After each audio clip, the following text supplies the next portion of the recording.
শুভ সকাল বন্ধুরা। সচরাচর আমি লাইভে আসি না বা ভিডিও বানাই না। তো আজকের ভিডিওটা একটু অন্য রকম, বা আমি যেগুলো বানাই সেগুলো অন্য রকম। আজকের ভিডিওটা হচ্ছে অন্য রকম।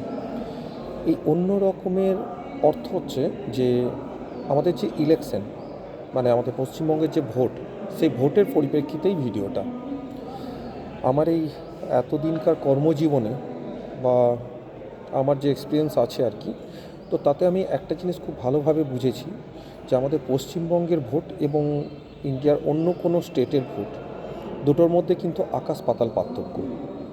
এই আকাশ পাতাল পার্থক্যের সবথেকে বড় কারণ হচ্ছে কি না, অন্য কোনো স্টেটের ভোটে মানুষের খুনোখুনি বা মারামারি বা তাদের বাড়ি জ্বালানো বা পাড়া প্রতিবেশীর বাড়ি ভেঙে দেওয়া, এই সব জিনিসগুলো কিন্তু আমরা লক্ষ্য করি না, যেটা আমরা পশ্চিমবঙ্গের ভোটে কিন্তু সচরাচর, মানে এক রকমের বলতে পারেন যে এগুলো না হলে নাকি ভোটটাই ঠিকমতো হয় না।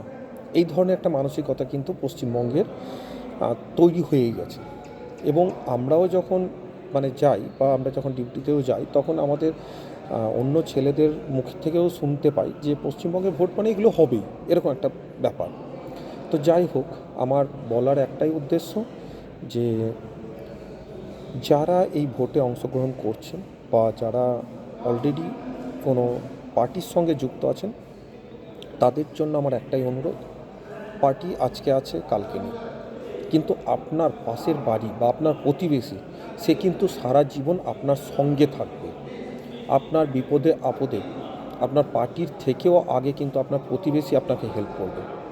অতএব যে পার্টি জিতুক না কেন বা যে পার্টি হারুক না কেন, সেই পার্টির জায়গাটাকে পার্টির মধ্যেই রাখবেন এবং প্রতিবেশীটাকে আপনার প্রতিবেশীর মধ্যেই রাখবেন।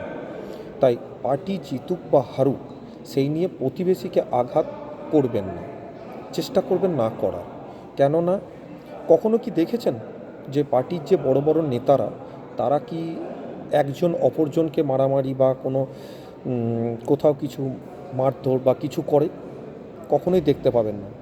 তারা যখন এক জায়গায় হন, তখন দেখতে পাবেন যে ওনারা হাত মিলিয়ে বা একই টেবিলে খাওয়া দাওয়া সব কিছুই করছেন।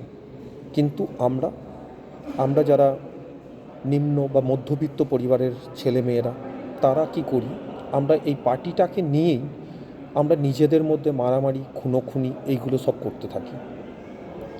একটা কথা কখনো ভেবে দেখেছেন যে আপনি হয়তো জোশের বশে একজনকে খুন করে দিলেন বা মেরে দিলেন বা পিটিয়ে সে মারা গেল, তো তার পরিবারটার অবস্থাটা কি হবে? তার ছেলে মেয়ে বা বউ বাচ্চা বা তার মা বাবা, তাদের অবস্থাটা কি হয়? একটু সেই জায়গাতে নিজেকে রেখে কখনো দেখবেন। তাই সবার কাছে একটাই অনুরোধ: পার্টির জায়গাতে আছে, প্রতিবেশীকে নিজের করে রাখুন। আবার বলছি, বিপদে আপদে আপনার পার্টির নেতাদের থেকে আপনার প্রতিবেশী আপনার কাছে আগে আসবে। যদি ধরুন আপনার বাড়িতে যদি আগুন লেগে যায়, কে আসবে আগে? অন্য গ্রামের কেউ আসবে, নাকি আপনার বাড়ির পাশের যে ব্যক্তিটি, সে আগে দৌড়িয়ে আসবে আপনার বাড়িতে আগুন নেভানোর জন্য? অবভিয়াসলি আপনার বাড়ির পাশের যে, সে আসবে আপনার বাড়িতে আগুন নেভানোর জন্য। আপনার যদি কখনো হার্ট অ্যাটাক হয়, যদি আপনাকে হসপিটালাইজ করতে হয়, তাহলে আপনার বাড়ির পাশের যে ব্যক্তিটি, সে কিন্তু আপনার কাছে আগে আসবে। অতএব এই ভোটের মরশুমে আবেগে ভেসে প্রতিবেশীর সঙ্গে সম্পর্ক নষ্ট করবেন না। ভোটে যেই জিতুক, যে হারুক, যাই বা হোক, চেষ্টা করবেন প্রতিবেশীর সঙ্গে কখনোই খারাপ ব্যবহার না করার, বা অন্য যারা আছে সাধারণ মানুষ, সেই সাধারণ মানুষের সঙ্গে খারাপ ব্যবহার না করা, তাদের পরিবারের কোনো ক্ষতি না পৌঁছানো। অবশ্যই যে পার্টি জিতুক আপনারা আনন্দ করুন, যে পার্টি হারুক তাতে কারো কোনো যায় নেই, বা যাই কিছু হোক না কেন। আবারও বলছি একটাই কথা: পার্টির এই আবেগে বা পার্টির এই ঢলে আপনারা ঢলে প্রতিবেশীর বা সাধারণ জনগণের ক্ষতি করবেন না। ধন্যবাদ।